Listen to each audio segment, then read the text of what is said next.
So let's have a quick look at mental disorders that are commonly associated with increased risk of criminal behavior.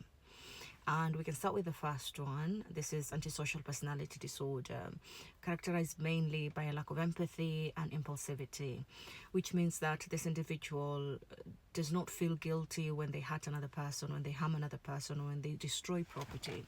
So this person is likely to commit a crime of murder, for example, and not feel any remorse for hurting that person, or even set up a building in fire and not feel any guilty at all for destroying property or even hurting people through that fire.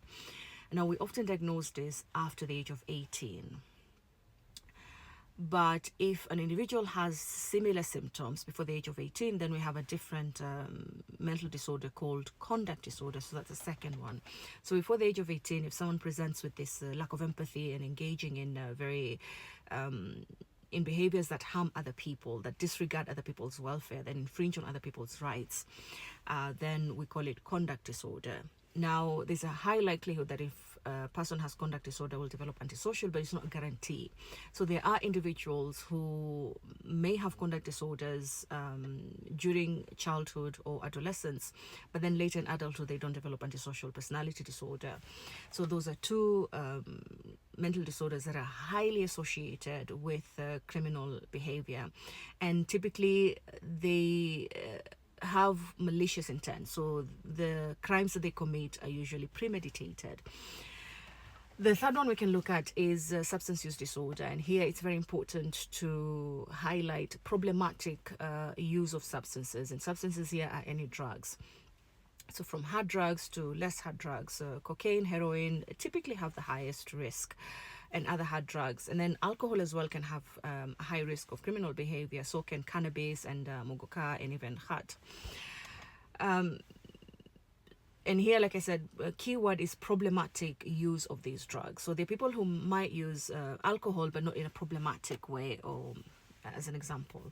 The fourth one we can look at is what we call intermittent explosive disorder. Here, a person is unable to manage their emotions, and so they tend to have these frequent anger outbursts that are associated with violent behavior, physical violence. And they're usually not premeditated. So it's not like somebody sits and calculates a plan to hurt the other. It's the heat of the moment. Then the fifth one we can look at is bipolar mood disorder, especially type 1, during the manic phase. And here it's because of the constellation of symptoms that happen at the same time. So for example, if someone has high risk taking behavior, they engage in reckless behaviors that could produce harm either to themselves or to others, combined with this false fixed belief that they have their invincible or supernatural ability to do things or to make things happen. So we call that delusions of grandiosity. And then add impulsivity. They cannot control their urges, they cannot control their impulses. So you can see a combination of these diagnostic symptoms then increases the likelihood of criminal behavior.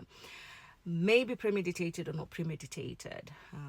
Then the last one that would surprise you, that also has a 2 to 3 times likelihood of criminal behavior, is ADHD, attention deficit hyperactive disorder, and it's particularly for its symptom of impulsivity, the inability to control their impulses. And you can see how impulsivity is a common symptom across all the disorders that I've mentioned. So in antisocial personality disorder, there's impulsivity. In conduct disorder, in substance use disorder, in intermittent explosive, in bipolar mood disorder, the manic phase, and also in ADHD. So impulsivity seem to be defining symptom that might increase the likelihood of harm and even criminal behavior.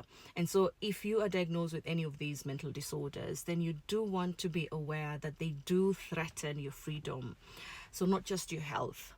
And so one of the reasons that you want to ensure that you are stable when you're diagnosed with these illnesses, or if your loved one is diagnosed, is to ensure that they remain law-abiding citizens. Because if they commit crimes, even with these diagnoses, they're still punished for the crimes.